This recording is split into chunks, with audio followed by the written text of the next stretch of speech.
you. What an incredible performance, Raye. It's so nice to have you here in iHeartland. How cool is this? It's very, very amazing. I was literally just taking in. You guys have a really amazing setup here. Oh my God, thank you. Well, we're so happy to have you here. This is exciting. We get to see you perform. But first and foremost, congratulations. Your debut album, My 21st Century Blues, is out now. Yes.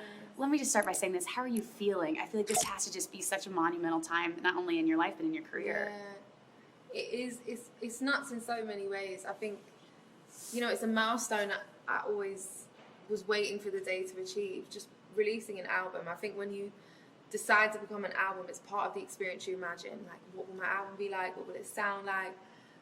When will it be out? And yeah, now it is. And I'm really proud of it. And I've been receiving so much beautiful feedback about it. And I'm kind of overwhelmed, but yeah, really grateful. I'm always curious of that. I mean, because I was telling you before, the album is phenomenal. It is just so good, and you're getting so much love from your fans. You're also getting love from fellow artists. Can we talk for a minute about Adele? Adele loves your album. That's not. What happened when what went through your mind when you saw Adele posted it on your story? Babe, I'm not gonna lie. At the time, I was ordering a chicken curry and it wasn't arriving. Like, when you order something and then they say they've dropped it off, but I'm like, I've been stood out in the road for 10 minutes and it's freezing outside and you didn't come. So I was a bit sad because I was so hungry. And then I went inside and my friend was like, look, Adele's put you on her story. And I was like, oh my gosh. And then I messaged the delivery people and I was like, it's okay, don't worry, Adele's stream my album. I was like telling them, Adele shared it on her story. It was just so good. They probably got that message like, what? They're like, It's who epic. is this? Like, yeah, amazing. You just got to hear that stripped down performance. I mean, the lyrics, the music video, the creativity, like it's all just such an amazing song. Thank you. And we get to see that stripped down. For you, did you have any idea the power that it was going to have? I mean, I feel like it absolutely took over the internet. I had no clue at all, and I think it's the kind of thing you can't predict. I think the irony of the whole situation is before releasing this new music, I set myself new boundaries and goals for myself. I didn't want to put any kind of like pressure on myself about chart success or any kind of pressure on sales or statistics. I just wanted to like make sure that I love the music I'm putting out, I love the visuals, I'm proud of it, and that's all that matters. And then bang, like the opposite happens and you're like, oh goodness, what's happening? Yeah. It's crazy. And I think oftentimes when you see that, there's so many years and years of hard work that went into that. For sure. Tell me a little bit about your process leading you to where you are right now. My goodness. Well, my journey's just been not the simplest one at all. Yeah. I think for me, when I was like 10 years old, I'd made up my mind, adamant, I'm going to be a musician, I'm going to be a writer, I just need to figure out how to make it work.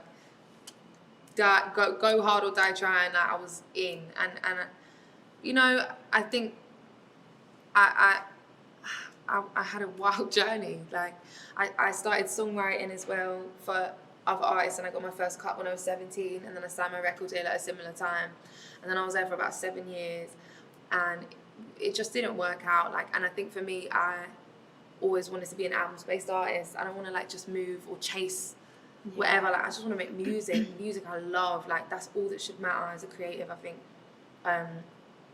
So yeah, I then went independent a year and a half ago, and it took some time to just kind of like get rid of any of the kind of lies or anything in my head that was stunting who I really wanted to be, put this album together, and then put it out. And we're here now on this chair. Yeah, what's so cool is, you talked a little bit about this, but the production of the album, the genre, it seems like it kind of alludes all of that. It's pop, it's R&B, it's got some, some interesting lyrics in there too. How did you decide, or how would you define what genre the music base, the production goes into? Well, I think, for the longest time, a repetitive quote that I always heard about me was like, I don't know who I am, I don't know what my identity is or whatever. Really? It was like really dangerous, toxic, counterintuitive, like messaging.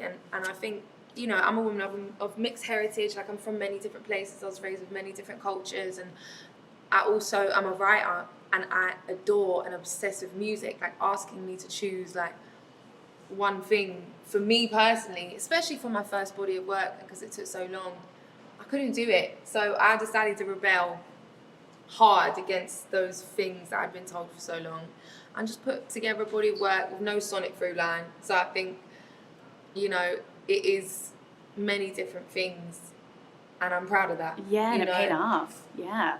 What was the first track that you wrote that you're like, this has to go on my album? Oof. Do you know, some of these songs are so old. Like, Really? Yeah, Oscar Winning Tears, I was like maybe 20 when I wrote that. I'm No 25 way. now. Ice Cream Man, I was 19. Like, I've had some of these songs for ages, and I've just been burning to put them out. So that's also really exciting, when a song can stand the test of time in your head and heart, you know? Yeah. Yeah. At this place in your career, like what is the most profound thing that you think that you've learned from your journey that you could give away to another artist that wants to be where you are right now? There's so much I could say. I think the biggest thing would be to focus on the things you can control. I think, you know, a lot of people and opinions will come in and feed you all of this counterproductive information, and like, you can't control how someone's going to receive something. Yeah. You can't control if someone's going to go and make a TikTok video to something. You can't control how well something will sell, what people will think. You can't control that. I think the thing you can control is the quality of your art, like the time you put into what you create, and that you passionately love it.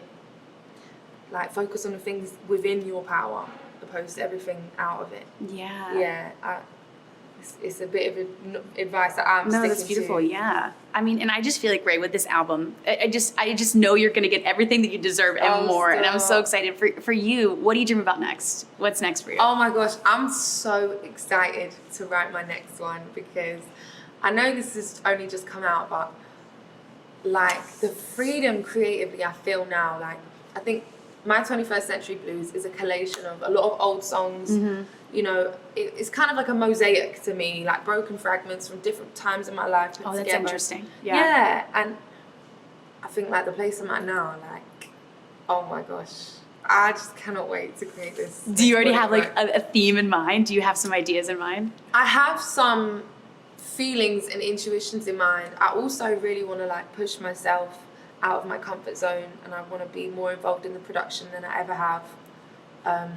I'm really like so excited about this. Like, it's probably, look at me, I'm like, I know, I'm like giddy for you too. yeah, like, I'm so excited. Yeah, I just feel like there's no limit, you know. And as a creative, like, there's nothing more liberating than just being like, what do I want to do? Yeah. Oh yeah. I can't wait until you're back here for your next album. We're in iHeartRadio again, dissecting it all. Let's go. Raye, we're so excited for you. Thank you for being here. This has Thank been you. so wonderful, and congratulations on everything. Thanks for joining us at State Farm Park in iHeartland. That was Raye with her new single, available everywhere now. We'll see you next time. Bye, guys.